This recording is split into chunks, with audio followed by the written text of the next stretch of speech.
Brought to you by TechnoSpark 20 series smartphones.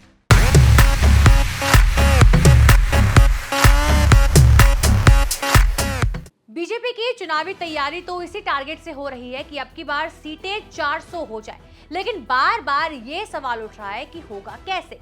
दक्षिण से BJP की उम्मीदें पहले से कम है, कर्नाटक में भी नुकसान की आशंका है।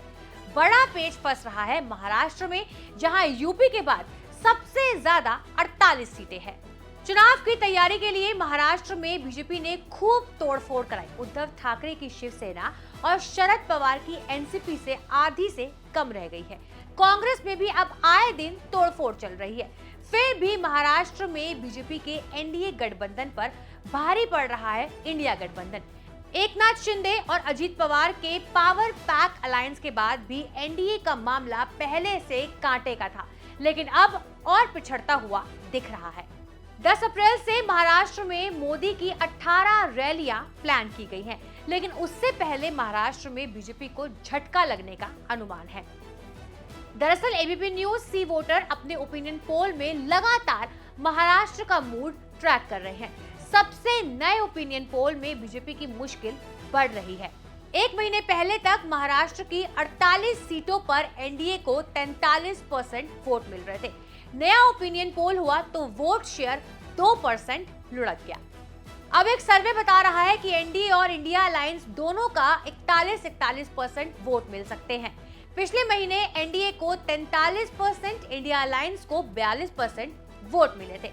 बाकी पार्टियों के खाते में 15% वोट जा रहे थे। बीजेपी को नुकसान इसलिए हो रहा है क्योंकि अन्य पार्टियों के वोट 3% चढ़कर 18% तक हो रहे हैं। मतलब बीजेपी को डैमेज सीधा कांग्रेस, उद्धव ठाकरे, शरद पवार से नहीं, उन पार्टियों से हो रहा है जो किसी अलायंस में नहीं है।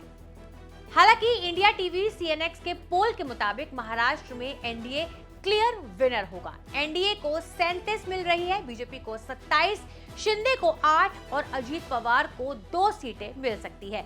इंडिया गठबंधन के हिस्से में 11 सीटें आ सकती है, जिसमें उद्धव ठाकरे को 7, एनसीपी को 2 और कांग्रेस को 1 सीट मिलने का अनुमान है।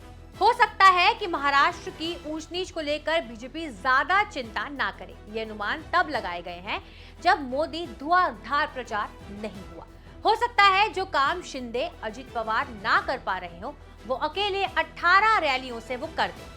दूसरा प्लस पॉइंट ये है कि महाराष्ट्र में चुनाव का कार्यक्रम काफी ज्यादा लंबा है। 19 अप्रैल से शुरू होकर 20 मई तक 5 चरणों में चुनाव होंगे। इससे प्रचार का ज्यादा समय मिलेगा, जो बीजेपी के लिए काम करेगा। एबीपी न्यूज सी वोटर के ओपिनियन में निकला कि 61% लोग तो मोदी के पक्ष में हैं, लेकिन 37% शिंदे की सरकार से नाखुश है। महाराष्ट्र में 2014 और 2019 के चुनावों में बीजेपी को बम्पर सीटें मिलती रही थी। 48 में से 41 सीटें तक जीती, लेकिन तब शिवसेना एक थी और उद्धव ठाकरे बीजेपी के साथ होते थे। 2019 के बाद चीजें बदली तो 2024 में असर दिखने लगा। कहने को तो शिंदे और अजीत पवार साथ हैं, फिर भी स्ट्रगल बना हुआ है। माहौल में तनाव है, इसलिए अब तक 48 सीटों का बंटवारा नहीं हुआ। कम से कम 6 सीटों को लेकर बीजेपी की अपनी पार्टनर्स के साथ ठनी हुई है। ऐसे में भी देखना बनता है कि आने वाले चुनावों में क्या नया मोड़ आएगा। बाकी आपको हमारी इस वीडियो पर क्या कहना है, हमें कमेंट बॉक्स में जरूर बताइएगा। शुक्रिया।